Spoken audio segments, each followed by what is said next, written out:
गरीब बुढ़िया और जादुई घड़ा।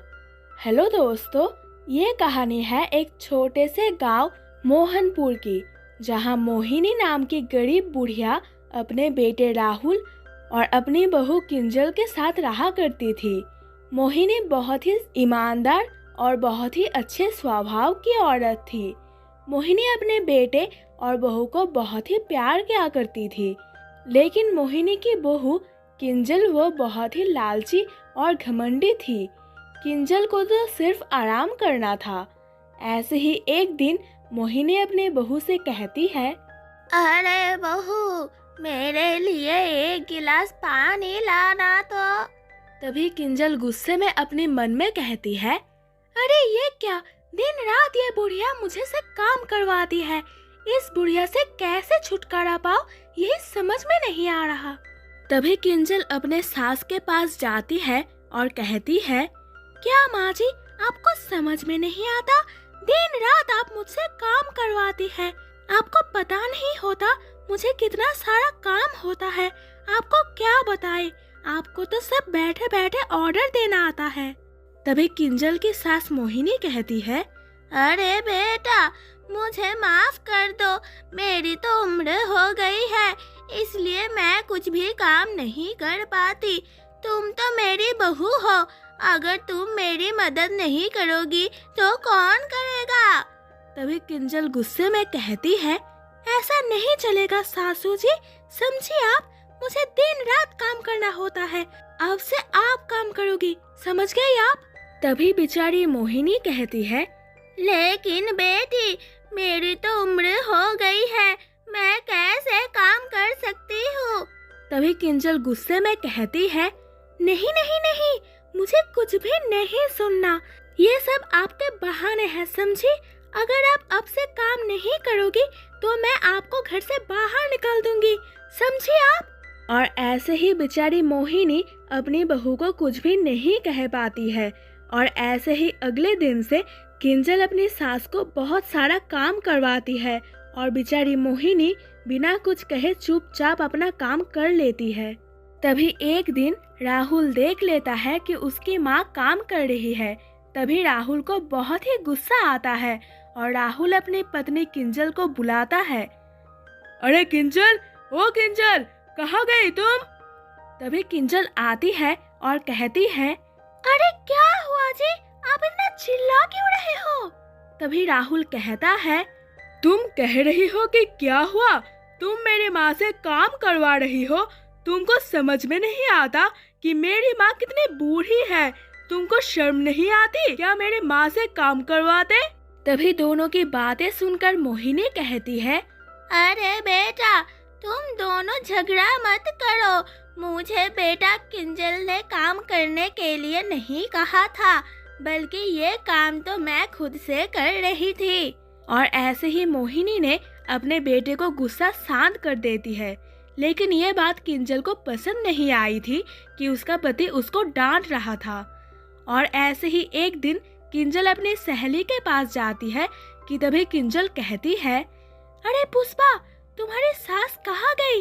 तुम्हारी सास तो तुम्हारे साथ रहा करती थी ना, कहीं दिखाई नहीं दे रही है?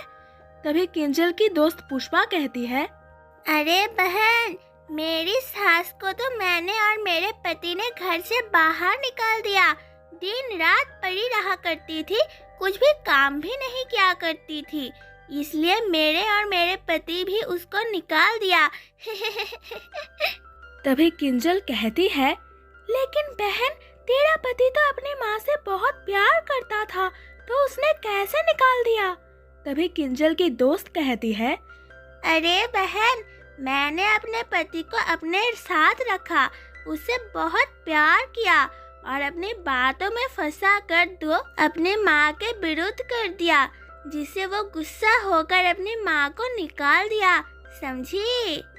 और ये बात सुनकर किंजल बहुत खुश होती है और कहती है, वाह वाह बहन, क्या आइडिया लगाया है तूने। मैं भी अपनी सास से बहुत परेशान हूँ, उसको भी ऐसे ही निकाल दूंगी, अपने पति को अपने जाल में फंसाऊंगी। और ऐसे ही धीरे धीरे किंजल अपने पति से प्यारी प्यारी बातें करने लगती है और किंजल अपने पति को अपनी माँ के ऊपर गुस्सा आए ऐसी बातें कर रही थी और राहुल की माँ के विरुद्ध कान भर रही थी। और ऐसे ही धीरे धीरे दिन बीतते हैं और वक्त बीता है। वक्त के साथ साथ राहुल भी बदल जाता है। एक दिन मोहिनी अपने बहू से कुछ मंगवा रही होती है, तभी राहुल गुस्से में अपनी माँ से कहता है, अरे माँ, ये क्या दिन रात बेचारी किंजल के पास ही काम करवाती हो, खुद तो कुछ भी काम करती नहीं हो। और इसी बीच किंजल आती है और कहती है, अरे हाँ राहुल, तुम्हारी माँ मुझसे बहुत काम करवाती है। मुझसे अब और कुछ काम नहीं हो रहा है। अब तुम फैसला करो, तुम्हारे साथ कौन रहेगा, तुम्हारी माँ या मैं। और ऐसे ही राहुल अपनी माँ से कहता है, अरे माँ, सुन लिया तुमने, अब तुम चले जाओ मेरे घर से। और ऐसे ही बेचारी मोहिनी अपने मन में सोचती है, मैंने कितने लाड और प्यार से अपने बेटे को बड़ा किया था, लेकिन अब तो ये सारा प्यार भूल गया लगता है। काश मेरे पति जिंदा होते हैं।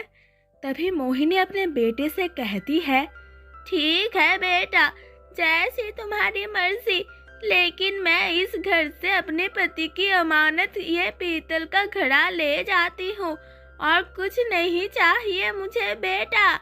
तभी राहुल कहता है, ठीक है, ले जाओ अपना पुराना घड़ा। और ऐसे ही बेचारी मोहिनी अपना पति का घड़ा लेकर घर से निकल जाती है और एक जगह पर घड़ा रखकर रोने लगती है। तभी उस घड़े में से आवाज आती है और कहती है, अरे मोहिनी, तुम रो मत, मुझे सब कुछ पता है कि तुम्हारे साथ क्या हुआ है, लेकिन तुम अब चिंता मत करो। तभी मोहिनी उस घड़े से कहती है, अरे लेकिन तुम बोल कैसे सकते हो और तुम मेरी मदद कैसे करोगे। तभी वो जादुई घड़ा कहता है, अरे मोहिनी, मैं एक जादुई घड़ा हूँ और मुझे तुम्हारे पुरखों ने एक राक्षस से बचाया था। तब से मैं तुम्हारे परिवार के साथ एक आम घड़ा बनकर रहने लगा। जब भी तुम्हारे परिवार में कोई भी मुसीबत आती थी, तुम्हें मदद किया करता था। इसलिए मैं तुम्हारे परिवार के साथ इतना बरसों से जुड़ा हूँ। और ऐसे ही मोहिनी खुश हो जाती है और मोहिनी कहती है, अरे ओ जादुई घड़ा जी, आप क्या मुझे रहने के लिए छोटा सा घर और खाने के लिए खाना दे सकते हैं क्या? बस मुझे इस बुढ़ापे में इतना ही चाहिए। ऐसे ही वो घड़ा अपना जादू करता है और मोहिनी को एक छोटे से घर के बदले बहुत ही बड़ा महल देता है और खूब सारा खाना और पैसे और सोना देता है। और ऐसे ही जब ये बात किंजल को पता चलती है तो किंजल अपनी सास के पास आती है और कहती है, अरे ये क्या सासू माँ, आपने तो हमारे साथ धोखा किया। आपने तो जादुई घड़ा से इतना सारा पैसे और बंगला ले लिया और हमको कुछ भी नहीं दिया। चलिए लाइए सासू जी, वो जादुई घड़ा मुझे दीजिए, समझिए आप। तभी वो जादुई घड़ा सोचता है, अरे ये क्या, इतनी लालची औरत और बेचारी मोहिनी को डांट रही है। नहीं छोड़ूंगा इसको, तो सबक सिखाना ही पड़ेगा इसको। और ऐसे ही वो जादुई घड़ा अपना जादू करके किंजल को खूबसूरत से बदसूरत बना देता है। और ऐसे ही किंजल रोने लगती है, लेकिन वो जादुई घड़ा उसे माफ नहीं करता। तो दोस्तों, कैसी लगी आपको ये स्टोरी? अगर दोस्तों आपको हमारी ये कहानी पसंद आई तो हमारे वीडियो को लाइक करें, हमारे चैनल को सब्सक्राइब करना ना भूलें दोस्तों। तो जल्दी से कमेंट करें कि कहानी कैसी थी। मिलते हैं अगली कहानी में, तब तक के लिए लव यू ऑल गाइस।